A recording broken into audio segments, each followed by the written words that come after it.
Coming up, Debbie and I here for our Friday roundup. We're going to talk about the clash of civilizations. Is there a clash between Islam and the West? How Trump pulled it off with Israel and Iran. The issue of whether Jews today are the true descendants of the ancient Israelites. Whether immigration from the third world should be banned. And the theology and politics of the young man with the highest IQ in the world.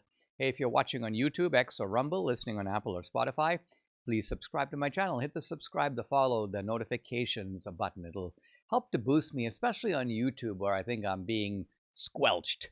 This is the Dinesh D'Souza podcast. Trump country is booming. We're building, hiring, and winning in America because energy tax credits put America first, bringing manufacturing jobs home and creating a stronger middle class. Jobs and factories will come roaring back into our country. More production at home will mean stronger competition and lower prices for consumers. And America's comeback depends on American energy. President Trump, keep what works. Don't repeal energy tax credits. Paid for by Built for America.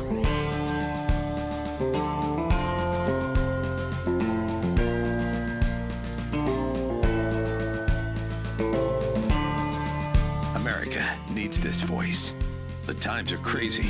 In a time of confusion, division, and lies, we need a brave voice of reason, understanding, and truth. This is the Dinesh D'Souza podcast.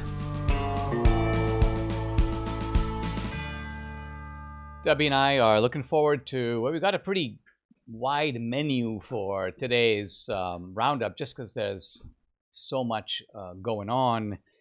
But let's start, honey, with this Zoran Mani, who is now the Democratic nominee for mayor of New York. And you were saying a moment ago that this is significant on more than one front, that it's him and that it's New York. So what's the significance? Right. Well, first of all, he's Islamic. Some people say that he is a radical Islamist because he supports groups that support Hamas, and that, of course, is a terrorist organization. So by default, he supports terrorism, right? Because if he supports these groups, then what are you gonna, how are you gonna deduce it, right? So I think that that's problematic, given the fact that almost 25 years ago, New York, well, America through New York, was attacked by Islamic radicals. How ironic that almost 25 years later, the mayor of New York just might be Islamic. I mean, that is kind of a slap in the face, isn't it? And then the other aspect... I mean, remember after 9/11, remember they had talked about building a mosque? Yes, absolutely. In New York, and there was a huge controversy. Yeah. The idea was, of course, nixed. Yeah. And in some ways, what you're saying is it could be realized in a somewhat different... I'm not saying he's going to go build a mosque, but I'm saying he represents the mosque is kind of where you're going. That's right. It's almost like, see, we told you so. Because, they talk about how they conquer places. Yeah. Oh, that's like a conquer to me. I mean, it is. And it's symbolically. It's a particular accomplishment because you think that New Yorkers of anyone would be alerted to, if anything, we want to resist this, right? Right. And so to be able to rely on the customary historical amnesia of Americans, so that even something that happened well within our memories, well within our lifetimes, we're not even talking about the Cold War or the Vietnam War, we're talking about something in this century, and yet it's like 9/11, what? That's right. And the other irony is that New York City, is seen as the epicenter of capitalism in the world, right? It is. It's the epicenter of capitalism. To have a socialist mayor, supported by Bernie Sanders, by the way, and AOC. And yesterday, I guess it was, Chuck Schumer kind of gave him the old man's blessing by saying, we've worked together, I'm looking forward to meeting you. So this is the Democratic establishment, in a sense, right, drawing him in. That's right. Maybe in part out of fear, right? They might be a little worried that the young guard, more radical perhaps even than they are, is rearing their heads to displace the old guard. So the old guard is trying to hold on as much as it can. Right, right. Well, that's scary because the things that and you can talk about all the things that he has planned here are for a few. New York. Let me just go through. So he wants rent control, rent stabilization, elimination of any fares on city buses. So you ride the city bus for free. He wants departments of community safety to sort of replace the cops. A 2% tax on residents earning over $1 million annually. You can see right away people are going to start looking for the exit. Raising the corporate tax to 11.5%. This is, by the way, on top of federal taxes. He wants to protect tenants. He wants fast-track affordable housing developments. And here's a very telling one. City-owned grocery stores, right? Yeah. Now, grocery stores operate on margins of 1 or 2%. Okay, all I can think about is Hugo Chavez. Yeah. That's what he did to all of the grocery stores. They became federalized. Didn't you tell me that they even had some kind of a stamp that was put on products? You could not go back and get another product. Well, I mean, not just that, but didn't it say something like made in socialism? Made in socialism. Hecho en socialismo. Wow. So this guy, he has a pedigree. And now here's something very interesting. Let's look at the people who voted for him. I think some of the MAGA guys are, well, they're not wrong, but they're maybe not seeing the complete picture, right? Because there's a bunch of them saying, oh, this is what you get when you have these third world immigrants. And remember, they're talking even about legal immigrants. That's right. And this is a topic we might come back to. But what they're saying is that, you got 35% of people in New York are foreign born. So this is what you get. Now, here's the problem with that theory. Cuomo leads Mamdani among voters without a 4-year college degree, 61 to 39. Mamdani leads Cuomo among college-educated voters, 62 to 38. I mean, so think of what an indictment this is of our education system. That's number one. Here's number two. It's college-educated whites, especially women, who are voting for this dude.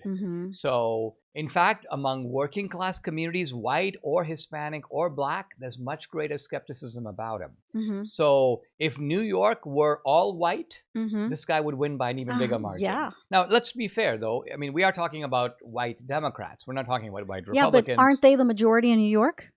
That's it. That's the point. Yeah. And so I think that the people who are trying to draw the lesson out of this are drawing the wrong lesson. They're drawing the wrong lesson. That's right. right. And the lesson is we just need, I think, to gut our education department, reorganize public education, attack these propaganda factories called universities. Some of this is going on, by the way, and it's all to the good. But here's what I posted. Socialism is the weapon that the elites use to control the distribution of wealth and steal from the working class.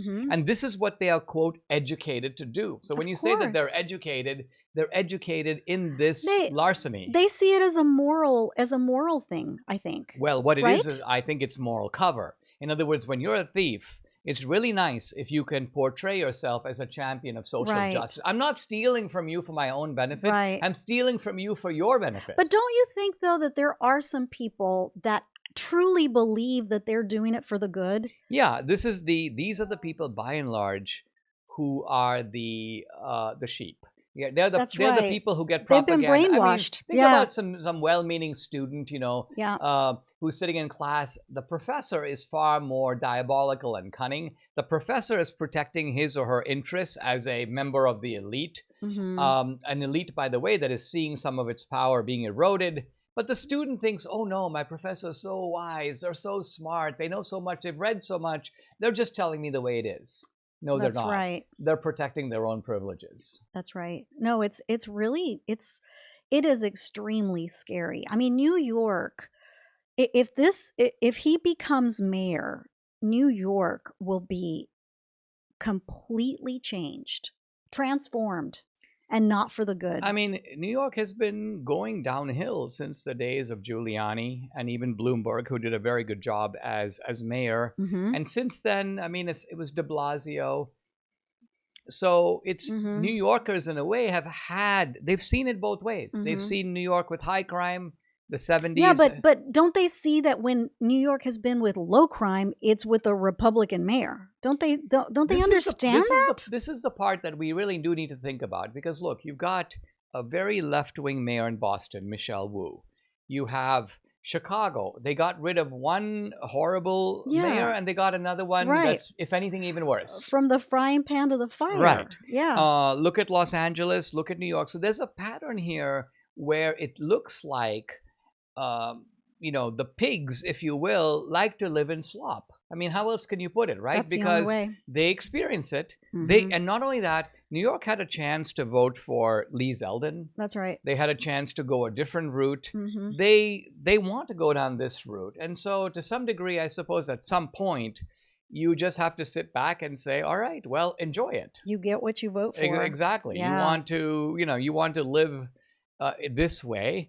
And when I say live this way, you can't, you and I experienced this to some degree in Houston. There are certain neighborhoods where we certainly wouldn't walk around. Well, we're even reluctant to park our cars. And so we will have someone drive us in, we'll eat dinner or go to a play, and we'll come back. Now, I mean, this is like, I suppose this is luxury living. A little bougie. but we're doing it out of necessity, meaning we're doing it because we don't think it's all that safe. A little bit out of fear, yes. Yeah, we don't think it's all that safe to function normally, whereas you should be able to function normally. That and the traffic. Traffic is horrible. But, all right, let's shift gears and talk about Trump and Iran. Here's a CNN poll. 83% of Republicans and 79% of Democrats do not want Iran to get a nuclear weapon. And there was another poll which showed that both among Republicans in general and MAGA voters, Trump's action is overwhelmingly popular. And I say this because there was a lot of talk for really several days about the MAGA divide, the Republican divide. The base is divided. Mm-hmm. And the simple truth of it is the base is not divided. Yeah. The base is overwhelmingly on one side, and just some of the prominent MAGA guys, whom I like, went out on a limb thinking that they were carrying the base with them, but they were not carrying the base. And I was discussing this a little bit with Danielle the other day, and she's like, the base does not want regime change. The base did want the strike on the nuclear facilities, the crippling of Iran's facilities, but I think that the base does want regime change. The base just doesn't want us to commit troops to do it. Yeah.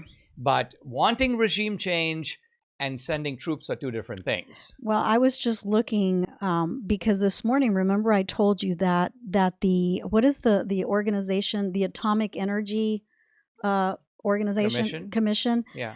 They said that 900 pounds of enriched uranium are missing from Iran. Yeah. Right? And so right there, that tells you, what does that tell you right there?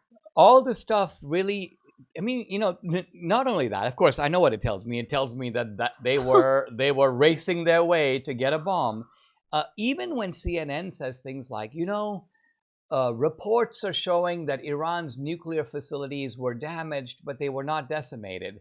Think of what that is conceding. It's conceding that these people were well on their way to getting a bomb, and guess what? We've only set them back 50%, or we've only set them back, we haven't stopped them completely. So CNN went from arguing, they're not building a bomb. Joy Reid goes, why would we want to stop them from peacefully developing atomic energy? This is Joy Reid. So first they deny it. Then they go to the other extreme where they say, in effect, yeah, they do have these nuclear facilities, but you didn't do a very good job in accomplishing your mission of truly degrading them.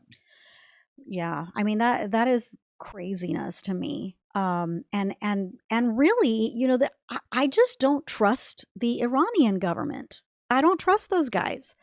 This came up in my conversation this week with Frank Gaffney, mm-hmm. where he was saying, if you leave them in power, that's right. You might think you've accomplished your mission. We've gotten rid of these nuclear facilities, but you've got the mullahs and their intentions remain the same. If anything, they're now wounded and they're more determined than ever to rebuild. Moreover, they have the full knowledge of how to make bombs. And they have the ability. They are very smart people, Mhm. and they're a country of 80 million people. And they're very resourceful. And my thinking is to tell the State Department, have you seen any ships going to Venezuela? And you know what I mean? Well, I mean, they've Because- they've got links to North Korea. Yeah. They've got links to Russia. Yeah, There are places where they can import stuff. That's right. So we should not be too complacent, because it's kind of like saying, you know, the bad guys had a kind of weapons dump and I've blown up the weapons dump, Yeah. but they still know where to get weapons, and they yeah. remain bad Well, guys. they go and they leave weapons at their neighbor's house. They go to their family, their They move 'em mom's house. around. They go put them over there. And so sure, you know, you bomb the house thinking that you've bombed all the weapons, but guess what? They actually are ahead of you, and they have put weapons in other places so that they're not completely out of weapons. You know why this topic, I think, has caused, particularly among young people, so much kind of confusion and even distortion? It's because, in a way, I think Bush and McCain, Romney, Cheney, in a way, they put us on the wrong path with Iraq, right? And what they taught us with the Iraq War was not only that there are no WMDs, but you cannot trust what the government says at all. Don't believe the official. Well, I mean, we made the analogy to COVID.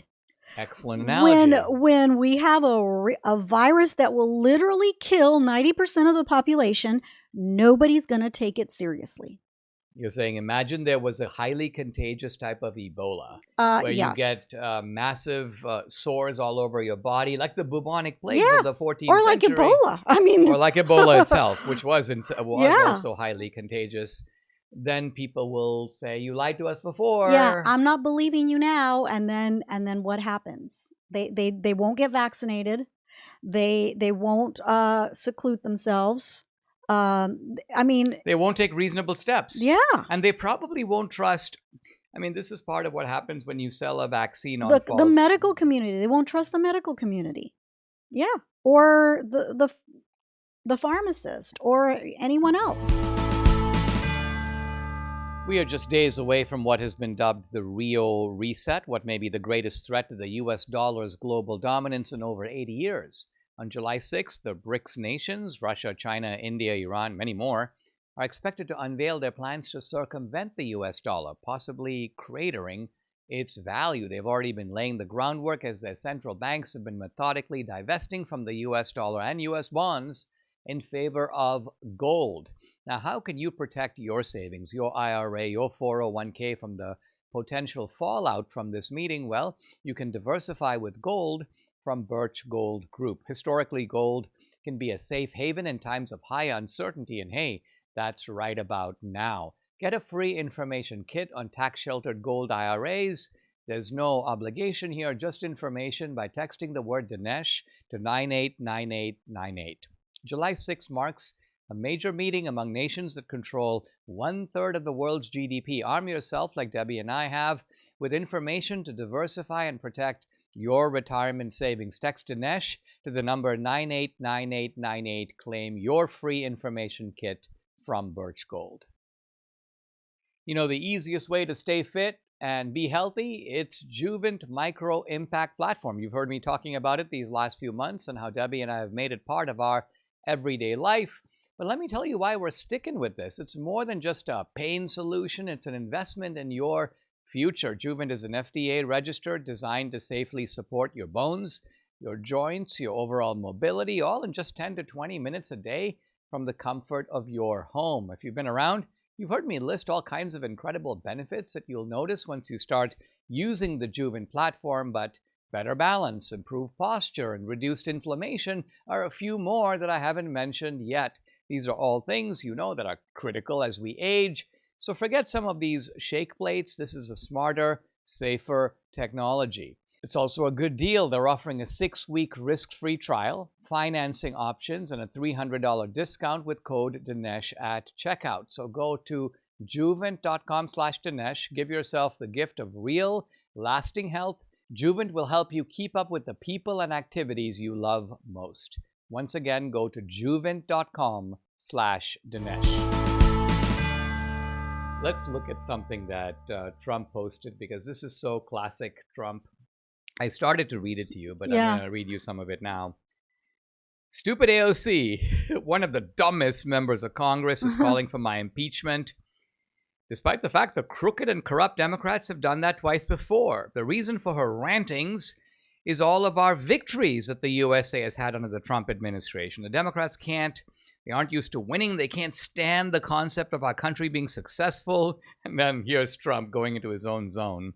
When we examine her test scores, we will find out that she is, all caps, not qualified for office, but nevertheless far more qualified than Crockett, who is a seriously low IQ individual, or Ilhan Omar, who does nothing but complain about our country, yet the failed country that she comes from doesn't have a government, is drenched in crime and poverty, is rated one of the worst in the world, if it's even rated at all.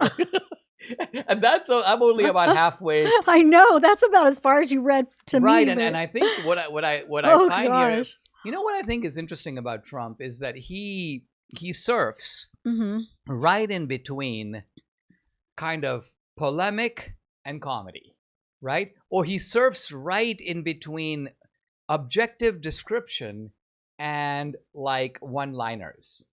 He more recently, he had this post where he was talking about Iran, and he goes, those Iranians are really nice. He goes, they gave me a call and they told me, how about 1 p.m.? Can we drop a few bombs at 1 p.m.? And Trump goes, I told them that's about as good a time as any. We cleared everybody out. And so I want to thank the Iranians for having given us this advance notice. I mean, do you think that was even true? No, I think it is true. And I think it is true because I think that I'm not saying that the Iranians like got Trump on the phone, right? But what I'm saying is Trump is obviously like rubbing it in. Yeah, no, he's trolling them. He's trolling them, for sure. But he's also doing straight stand-up for the American audience, and yet he's also telling the truth. Because what he's saying is that these Iranians wanted to make a pretense of striking back because they didn't really want to strike back, because then we would strike back on them 10 times or 100 times more. So they knew that.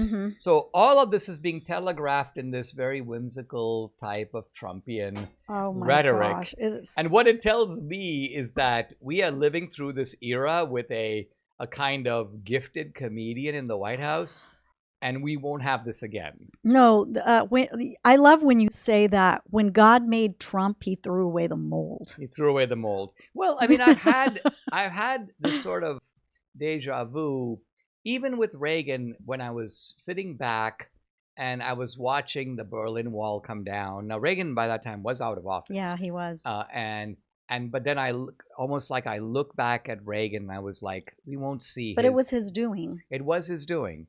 And I was like, we're not going to see Ray. And I was right, because think of the think of the succession of what came after Reagan. We've never seen another Reagan. Yeah, and until Trump, we did not have a figure of Reaganite dimensions. And now we do, and they're very different in many ways, as you know.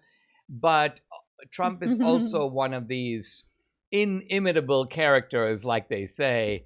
And later we might get a Rubio, we might get a Vance, we might get somebody else, or a Brandon, or a Brandon Gill. Maybe not in our lifetime. Probably, but yeah. I asked you that. I said, do you think that Brandon could ever be president, and do you think we'll be alive when he is? Well, my answer to the first question is, from early indications, yes. And I'm just saying that not just because I think you know me well enough. With Brandon, he has that. It's not just that he's the full package, but he has a little bit of that sort of je ne sais quoi, that quality you cannot put your finger on, that elevates you and gives you that star quality. That's a very important quality, particularly. Gravitas. It's gravitas, but it's also there's a likability factor. There's an aw shucks factor, where you get the sense, even when he's questioning these people, he's not mean-spirited about it. In fact, when he was recently grilling one of these Democratic witnesses about testing male teens, right? Was it testing them for pregnancy? Yeah, for pregnancy, male trans teens. Right. trans. You could see, like, Brandon was chuckling because he was like, well, because of the ridiculousness exactly. of it. Yeah, exactly. But how felt, do you do it with a straight face? right? How Yeah. do you do it with a straight face? Yeah, that's why. All right. What's next really on our something, list? really, Let's, really something. So, so the Biden impeach. Oh, yeah. So this whole the call to impeach Trump, by these Democrats because he didn't consult them about Iran, and I was like thinking, well, did Biden's pen ever? And notice I said Biden's pen because it could be interpreted different ways. Did he ever reach out to Congress about anything he did? No. Right? No. Look, Biden, Obama, Clinton, all of them took similar aggressive actions in foreign policy. None of them were congressionally approved. And you'd have to go back to the Gulf of Tonkin resolution in Vietnam. And even that was not, Congress did not declare war. It was merely, we approve a resolution telling the president to act. Mm-hmm. That's pretty much it. Mm-hmm. And you'd have to go back to World War II to an actual declared well, war. It actually could have been extremely dangerous for Trump to say anything to Congress, given that we have terrorists in Congress who would have given the mullahs probably like a wink, wink, this is coming your way. This, I think, is a mark of how our politics is different from in the past. From in the past, Democrats might have opposed, but I don't think that you could say, let's just say in the era of the Cold War. Enemies among us? No way. Yeah. The idea was that, we Americans agree Mm-hmm. that communism is bad. The Mm-hmm. Soviets are our enemy. We disagree about whether we need to do arms control treaties and tame them by signatures on a piece of paper or by building the MX missile, as Reagan thought. But the idea that you have people who have Somalian interests at heart or have Palestinian interests at heart or Hamas interests at heart. But now that is something we genuinely have to entertain. Absolutely. These right? people they're not really truly Americans. They really aren't. And you're saying that in a sense, treason, although we don't use the word, is now almost baked into the Democratic Party. It is. Right? Because if you, and actually Brandon has come a little close to this when he talked about deporting Ilhan Omar. Mm-hmm. Right away, the Democratic leadership springs into action. Who, by the way, is extremely arrogant. Who, Ilhan Omar? I had a little run-in with her.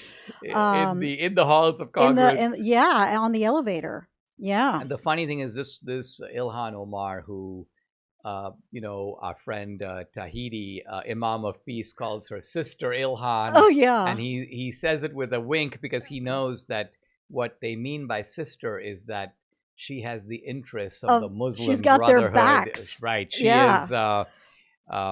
is watching out for the Ummah, the collective Islamic community, yep. and keeping in mind its goals of Sharia and all that. But one of the points that you've made in this connection is that you've got this feeble and admittedly going nowhere effort to impeach Trump for the third time. Mm-hmm. But we never took even the first step to impeach Biden. No, and Biden could have been impeached immediately. I mean, there were so many impeachable things that Biden did.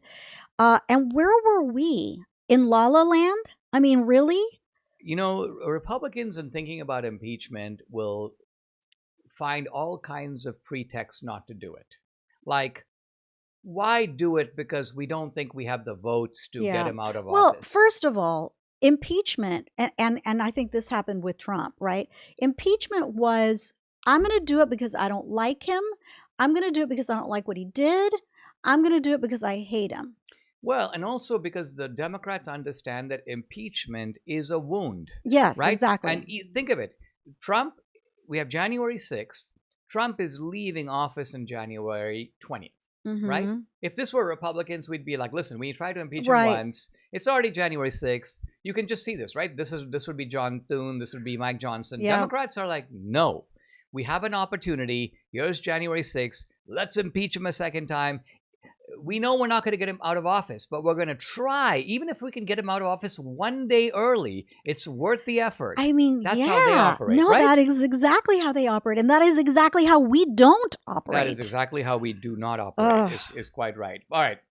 The issue came up in my conversation with David Limbaugh about the Jews and the question of whether the Jews of today, the Jews in Israel now, let's call them Netanyahu's Jews, because that was actually Tucker's phrase, are the same, or are not the same. Are they the legitimate descendants of the ancient Israelites? Right. So, right. And you and I think prior to our first trip to Israel, we might have answered the question a little more tentatively.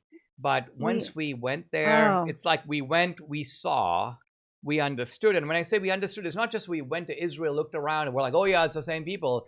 We found ourselves immersed in archaeology, biblical archaeology, and archaeology that, by the way, is being conducted not by missionary groups, or not believers. by believers. No. It's being conducted by the Hebrew University of Jerusalem, Tel Aviv University, the Israel Antiquities Authority, which is an arm of the Israeli government. These are the people who are vindicating the Bible and simultaneously vindicating the ancient presence of the Jews, their ancestors, who have, by the way, the same names.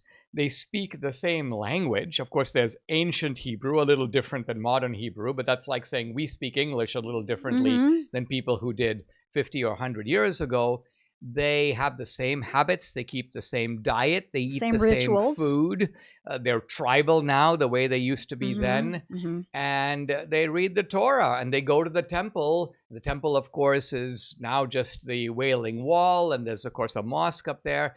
But the Jews are there, the same as they used to be in the time of Solomon, and they are praying to the same God. Yeah. Well, you know, I told you that the argument kind of reminded me a little bit of atheists arguing that there is no God, right? Because I told you that my argument with that is, okay, let's say that you are right and that I am wrong. That okay, there's no God, right? Well, what happens if I'm right and you're wrong, right? So in other words, if there's no God and I believe in God, when I die, nothing will happen. But that's not the way it will go down if it's the other way around, right? Right. This is Pascal's famous probability argument, which is called Pascal's wager. And it is, let's look at the downside on both sides. That's what you're doing. Right. You're looking at the downside. Now apply that to the situation that we're talking about. So I believe that what God said in Genesis 12:3, those who bless Israel will be blessed, and those who curse Israel will be cursed. I believe that to be true today and always. If it's not true, no harm done. You're just mistaken. I'm mistaken.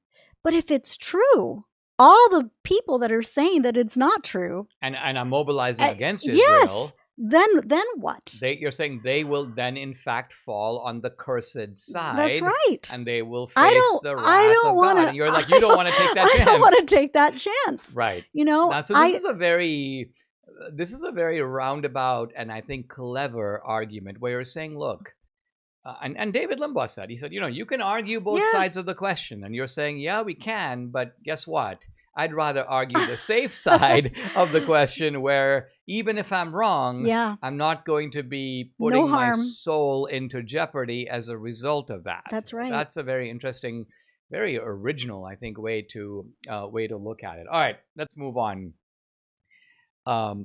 This is a question that kind of comes a little bit out of the Zoran Mamdani debate.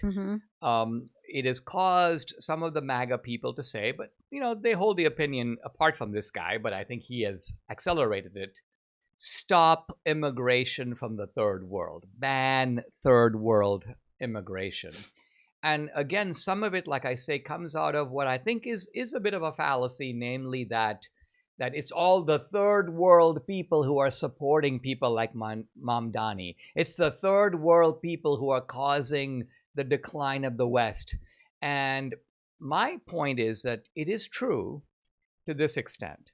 We used to have immigrants who wanted to, as I think you and I do, be part of America, right? Celebrate America. Assimilate to America. And we get a lot of immigrants today, even legal ones, that don't think that way. So that is the accurate part of this assessment. Right. But here is where I think the kind of inaccurate part of it is. Who is promoting the degeneracy of America? Who is promoting identity socialism? Who is in the forefront of Marxist agitation? Is it, in fact, legal third world immigrants? Or is it predominantly white leftists, many of them female, that are being propagandized very often by white leftist professors, male and female? Yeah. And that is maybe an even bigger problem. That's right. Than third world immigration. It's the Bohemians of the 60s. It's the Bohemians of the 60s. It's the people who they have radicalized from from subsequent, the 80s generation or from the Gen Z generation. And so I think the issue is this. Is there a way? I think our legal immigration does need to be reformed. But I would reform it in the direction of trying to make sure that we bring in the kind of people that the country needs. And second, that we bring in the kind of people who will appreciate the country. One reason I was actually very excited about these South Africans coming, there weren't so many of them, right? There were like 50 of them came in the first wave, maybe a few since then, and of course the left with its own kind of unerring instinct, they're like, these are the immigrants we don't want, right? But if you looked at them, they looked wholesome. They looked like they were really happy to be here. They were beaming kids. There were American flags. And I was like, wow, these are the kind of people who, if you took them and you stuck them into a Norman Rockwell painting or in the America of the 1950s, they'd fit right in. You wouldn't even know they were from South Africa. And I'm not talking about the fact that they're just white. Yeah. I'm talking about their attitude, their values, their gratitude, and their patriotism. 100%. I mean, I know Venezuelans who are that way. You know, they are hardworking, entrepreneurial, and they're now in America, and they know that America is their home. Right. And they want to assimilate. They want to. Well, they know that their country got destroyed. Exactly. So they don't want to. And this is my favorite saying: "Don't Venezuela my USA." There you go. Right. Yeah. Because they're able to look over their shoulder and see what happened. Right. And they are now sounding the warning in this country so that it doesn't happen here. There's been a national focus on eating only the healthiest of foods. That's a good thing. And it's great news for Balance of Nature. Their method of producing a vibrant nutritional supplement is second to none. While so many others use chemicals and additives, Balance of Nature is made solely from whole food ingredients. Take a look.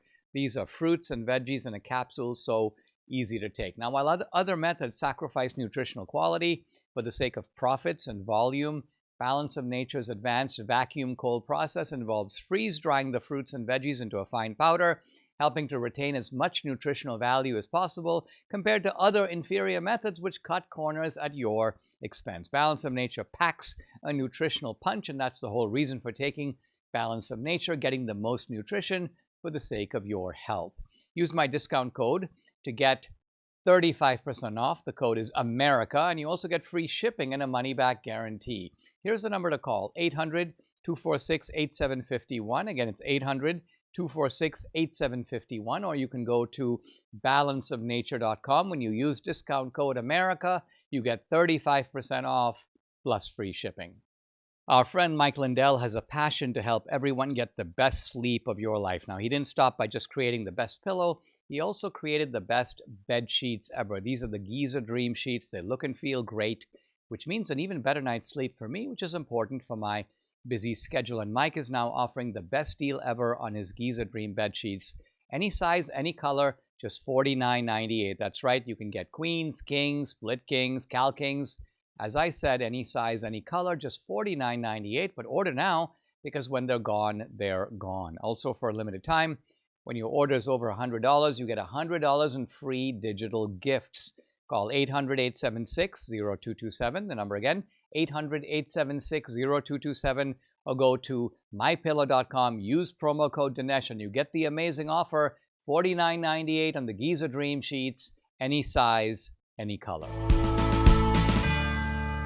Let's talk about Alligator Alcatraz. I laughed so hard when I heard this phrase. And I have the article here from NPR. Of course, NPR is trying to make it sound like this is something like terrifying. In other words, apparently there's a migrant detention center, and it is being nicknamed Alligator Alcatraz. Now, it's exaggerated. It's not as if the center is sitting and surrounded by a moat, which is full of alligators. It kind of is. Well, but it apparently is close to swampland. And the swampland does, in fact, have alligators. Have you seen those alligators in Florida? I have seen the alligators. They are scary. But in any event, they are going to expand this place to have 5,000 beds. And so Florida, which is, I must say, when we see the people in Florida, the sheriffs in Florida, the immigration guys who are in Florida, they just sound different. Oh, yeah. Than anywhere else, including Texas, by the way. Oh, no, I know. Yeah, remember the Florida sheriff? He's like, listen, let me give you all some advice. He goes, first of all, if you spit on anybody, you're going to the hospital. Right? He goes, on the other hand, if you throw something... This is about the riots. He's talking about the riots. You throw something at a cop, he goes, you're going to the morgue. Your family can come and pick you up. Yeah. Or your remains. Yeah. Right? This level of bluntness. And notice, is Antifa active in Florida? No. Not to our knowledge, and probably not at all. And the other thing, too, that sometimes when we watch these serial killer shows or, crime shows, if you commit a murder in Florida... You're gonna go on death row. They don't. Isn't it also true that they don't have parole? They do not. Yeah. So in other words, we keep hearing, even in Texas, which is tough on crime, we don't mean to say no. In Texas, if you get 10 years, you're going to serve 5 years. Yeah. Quite often. And so. Yeah, Texas has some really weak criminal. I think Texas legislature has just upped the ante recently. Yeah. Because. But in Florida, if you get 10 years. You serve 10 years. Yeah. And if you get the death penalty, there's a pretty good chance you're going to be executed, and with not too much of a delay. Yeah. Well, I know they do have. They do have delays. Unfortunately, well, there's a lot. The appellate process. When you're on death row, I forget what the average is, but there are people that are on death row for 30, 40 years. Literally, it's life in prison because for whatever reason, they just don't get executed. And so, that's another argument for death row, right? But yeah, I think one way to accelerate the desire of these death row inmates to want to check out is maybe to waterboard them once a month. Oh my goodness. Don't you think that's a good idea? Yeah. Because that would just be kind of a way, every second Tuesday of the month is your waterboarding day, right?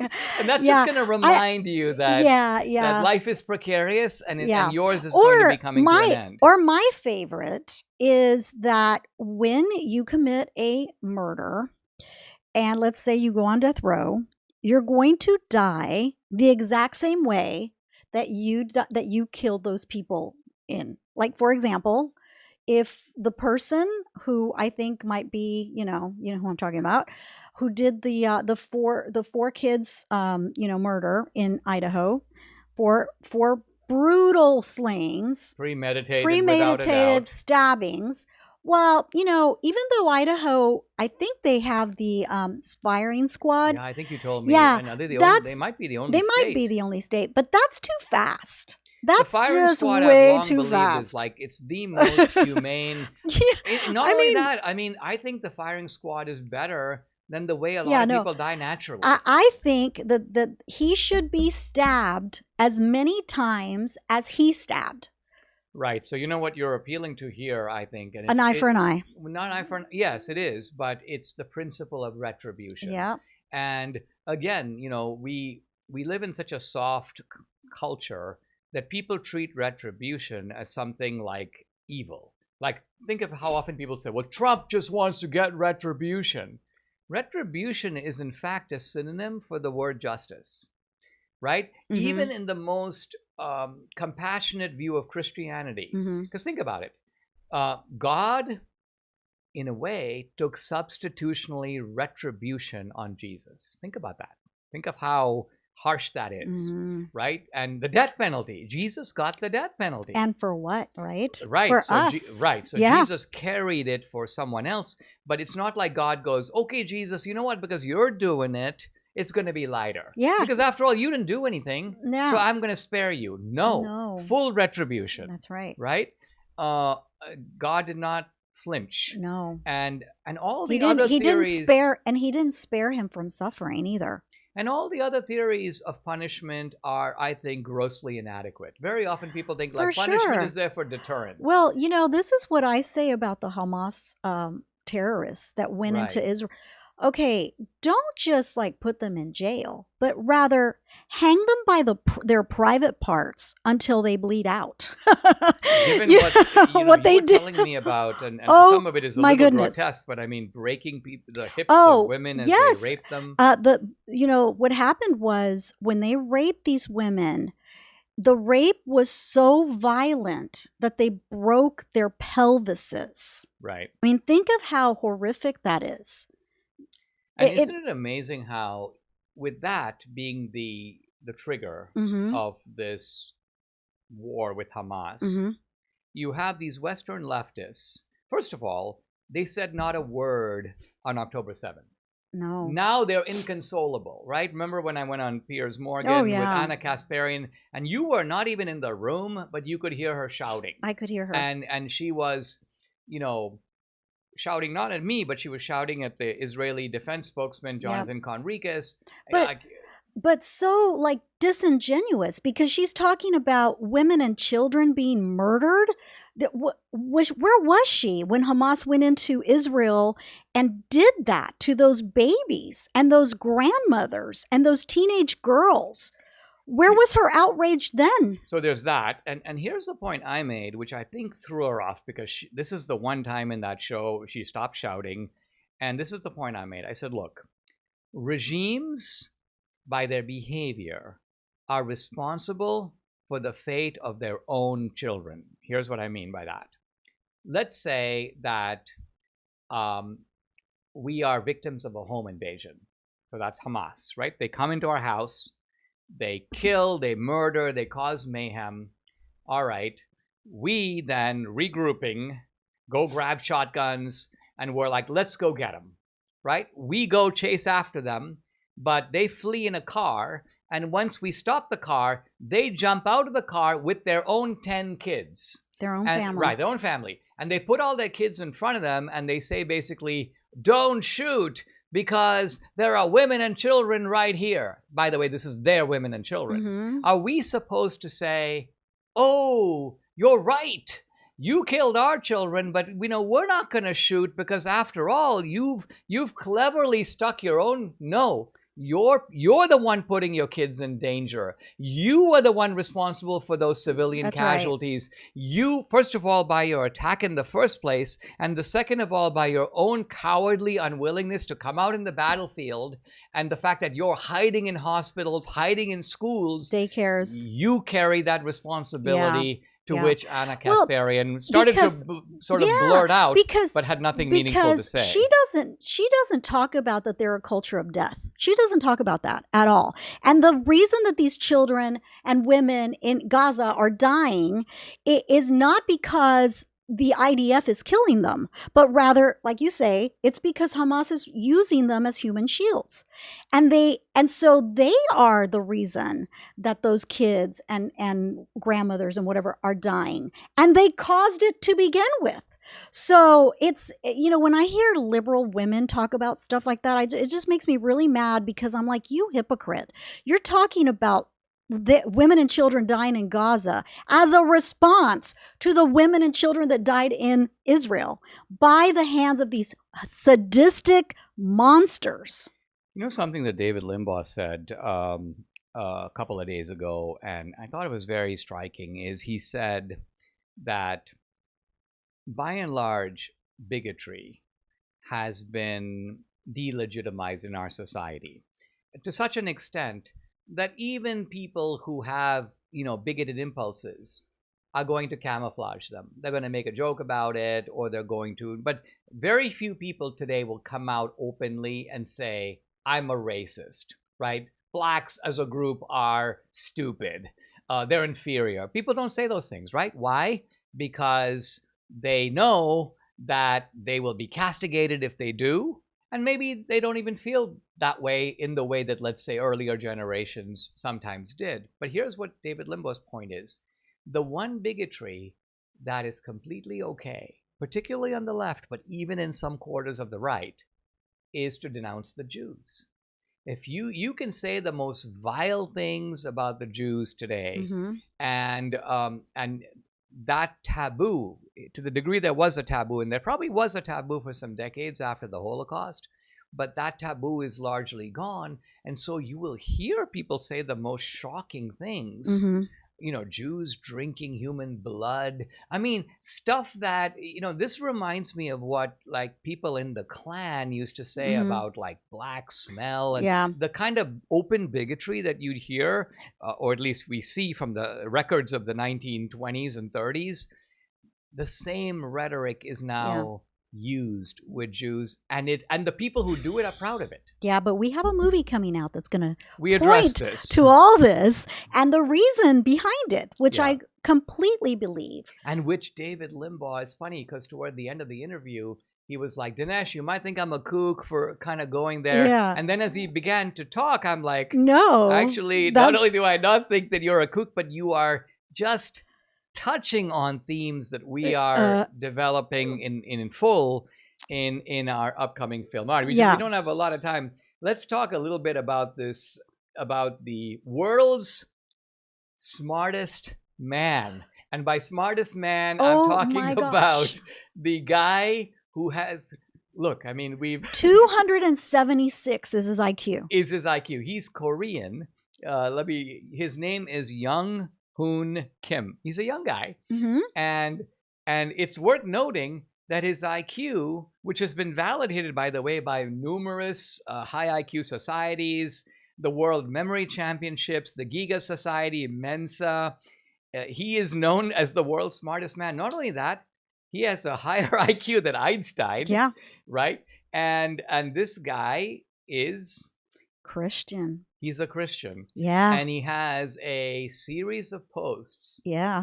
And it's kind of funny because he goes, as the world's smartest man, let me inform you that Jesus Christ is the Son of God and is the only way to salvation. Boom. Yeah. And then he'll come back and, he'll talk about, as the world's smartest man, let me notify you that I have studied all the great thought systems and religions of the world, and there's only one that answers the problem of evil and the problem of salvation, and that's Christianity. Yeah, yeah. And he also says that Trump was ordained, or, Well, I think what he means is that, like some of these biblical figures, not necessarily that they themselves, his point is that God is using them, right? And I think that's what he's getting at. Is he's Trump, he's a Trumpster because he believes that Trump is fulfilling an important purpose of God. Right.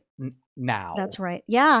No, I saw a little interview with him on a Korean TV show. Yeah. And of course, they start speaking Korean. And I'm like, you couldn't follow. No, of course not. Did they have They did have subtitles. They did. But so I caught a little bit of it. And that basically she was like, well, what kind of questions does one of these tests ask you? Like, is it mathematical? Is it logical? And he says it's logical and mathematical and language, everything else. And the fact that he measures so high in all of them, because you could actually actually argue if one of the test measures is super high and then he gets like 160 IQ over here, it's obviously not, not accurate. Yeah, IQ but is actually a valid measure of your kind of aptitude or your innate ability. yeah. It's trying to measure not a specific intelligence, but what the psychometry is the field of IQ called G, and G, small g, stands for general intelligence. So it's not, but general intelligence manifests itself in all kinds of ways. I mean, here's a good example. Let's just say you're working at McDonald's. Now you would think, well, this does not involve IQ. I'm working at McDonald's, I'm behind the counter. But you'll notice that an unintelligent person at McDonald's, if you give him an order, let's just call it Big Mac, fries, and a Diet Coke, and something else, right? An unintelligent person or a less intelligent person will go get the Big Mac, come back and put it on the tray, then go get the fries and do that. An intelligent person will say, I don't need to make 5 trips, right? I can go get the Big Mac. But isn't that more common sense than anything else? Well, it just takes a little bit of intuitive foresight. And that's really what this G or general intelligence, I'm not saying this requires like his IQ. No, I'm saying a smarter person will figure out, guess what? I'm going to go dunk the fries. And while the fries are getting ready, I'll go get the burger, I'll go get the drink. By this time, the fries will be ready. I'll swoop in and pick up the fries. And so your efficiency is just notably better because you're economizing. So that's just one. I'm just trying to show that intelligence is not just something like you're sitting here and trying to solve a complex theoretical problem. Intelligence plays out in all kinds of ways. Even your ability to anticipate a situation and go, I better think about that because if I go in for an interview, this is something they're likely to ask me. That kind of thing. Well, this guy is so off the chart. I mean, think about it. You have. What's your IQ? Well, I've only measured it one time, and I've only measured it because Danielle sent me some kind of a quiz years ago. So my IQ was 140. And she was comparing it to hers, which is close to that, a little bit lower, but pretty close to that. And look, so my IQ is not even. I mean, my IQ is close to like the genius level, but it's not a genius level IQ. I think it's 150 or 155. And but the point is, 100 is the mean average. That's the average. The other interesting thing, by the way, is that men and women, on average, have the same IQ, meaning they both average to 100, but their bell curves don't look the same. By which I mean that women in general, on average, are more bunched to the middle, meaning most women are around average. And then the bell curves tail off like this. There are not a lot of women who are in the genius level, and there are not a lot of women in the extremely stupid level. With men, on the other hand, do have the curve is that's flatter. Right. You have more stupid men. You have more stupid men and you have more geniuses. And by the way, I mean, I think the world kind of bears it out. I mean, you look around and you see some men and you're like, well, I don't know how you have a higher IQ than I do, but mine, the last time when I measured it was 128. But I always feel like, I'm smarter than that. I feel like I'm smarter than 128. But my math was. Well, you have a high EQ, which is an emotional intelligence. This was the subject of a book by a writer named I think Daniel Goleman years ago called I don't think he coined the word emotional intelligence, but we all know the reality of it, right? There are people who are extremely smart, and yet they can't put their pants on like one leg at a time. Well, who in our household figures out the computer stuff? You do.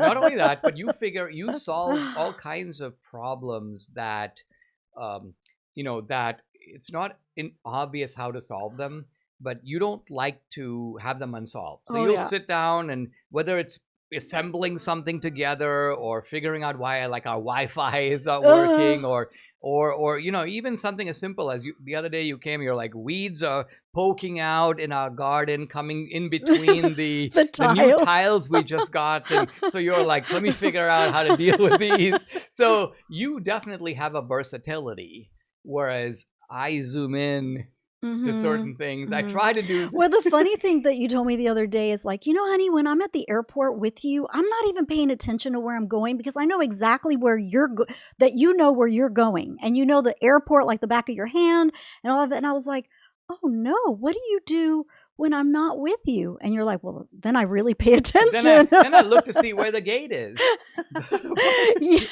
But that's because you have such a map of I think I have a photographic memory of the airport layout. Well, you have an almost photographic memory of calendars, of dates. Someone could propose I do a speaking event in early October, and you will tell me you can't do it because we're supposed to be doing this, and it's off the top of your head an instant, right? Whereas I don't see. I like look at you with like, how could you possibly know that? But it's true. Yeah. So, all right. Fun stuff. Subscribe to the Dinesh D'Souza podcast on Apple, Google, and Spotify, or watch on Rumble, YouTube, and SalemNow.com.